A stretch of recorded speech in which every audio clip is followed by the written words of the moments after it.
مولتو عامل اعلان سرقه من اتوال.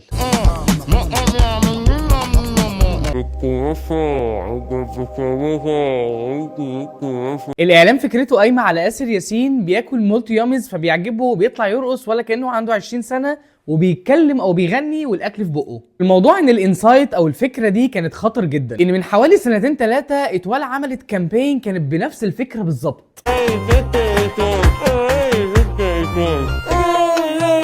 والاعلان كان قايم على ان الناس حاطه الكحك في بقها وبتتكلم عن حلاوته، والاعلان اتهاجم والكامبين ما نجحتش قوي والناس كانت معترضه على ان ايه القرف ده وسحبوا الاعلان من التلفزيون. طب ليه الكلام ده بقى ما حصلش لما مولتو عملت نفس الفكره؟ عشان سبب واحد بس، الراجل الشيك ده.